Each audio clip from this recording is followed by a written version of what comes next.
Title. धन्यवाद महोदय जी, मुझे पवित्र ग्रंथ संविधान पर बोलने का मौका दिया। अध्यक्ष महोदय, हमारा देश 15 अगस्त 1947 को आज़ाद हुआ।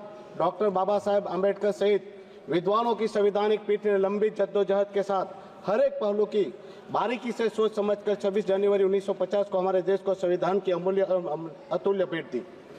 हमारा प्रदेश दमन और दीव गोवा के साथ देश की आज़ादी के लगभग 14 साल के बाद 1961 में आज़ाद हुआ। हमारा प्रदेश की यह आज़ादी भारत देश की ही देन है, जिन्होंने हमें पुर्तगालियों की लंबी गुलामी से मुक्ति दिलाई। हमारा प्रदेश 14 साल बाद आज़ाद हुआ, जिसके चलते हमारा प्रदेश देश की बाकी राज्यों की तुलना में बहुत ही पिछड़ा हुआ है और दुखद है कि पिछड़ता ही जा रहा है। इससे बड़ा दुखद और दुर्भाग्यपूर्ण तो यह है कि देश की आज़ादी के इतने साल बीत जाने के बावजूद भी हमारा प्रदेश लोकशाही की लोकतांत्रिक प्रणाली की मुख्य धारा का हिस्सा नहीं बन पाया है। हमारा संविधान कहता है कि किसी भी प्रदेश को 6 महीने से ज्यादा राष्ट्रपति शासन में नहीं रखा जाना चाहिए, पर हम तो हमारे प्रदेश की आज़ादी से ही राष्ट्रपति शासन में जीने के मजबूर है।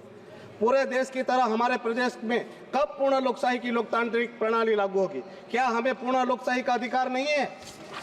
अध्यक्ष महोदय जी, हमारा संविधान समानता की बात करता है, पर कहाँ है समानता? लोकशाही की लोकतांत्रिक प्रणाली में जो हक और अधिकार अन्य राज्य के लोगों को मिलते हैं, वैसे हक और अधिकार हमारे प्रदेश के लोगों को क्यों नहीं मिल पा रहे?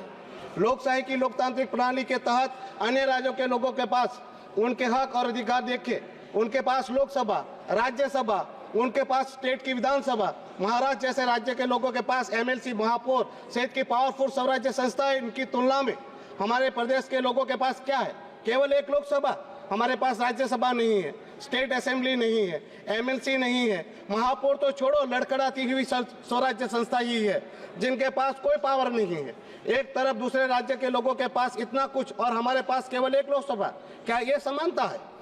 अध्यक्ष महोदय जी, हमारा संविधान हमें बहुत सारी शक्तियां प्रदान करता है, किंतु हमारे प्रदेश में इन शक्तियों की अनुपालना नहीं हो रही है। हमारे प्रदेश में स्थानीय प्रशासन द्वारा संविधान का बार बार गला घोटा जा रहा है।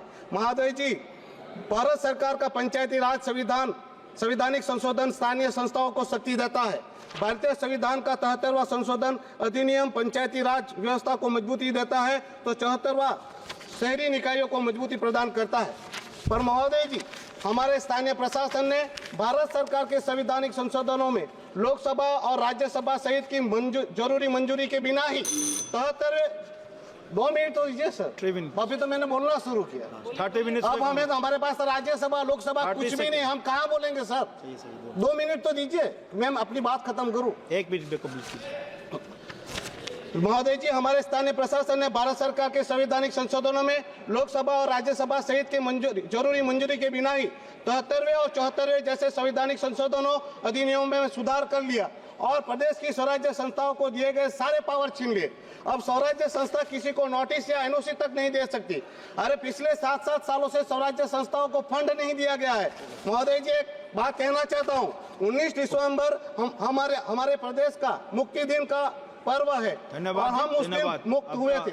महोदय जी, लास्ट है महोदय जी, 19 दिसंबर हम हर साल हमारे प्रदेश की मुक्ति दिवस के रूप में मनाते आए थे।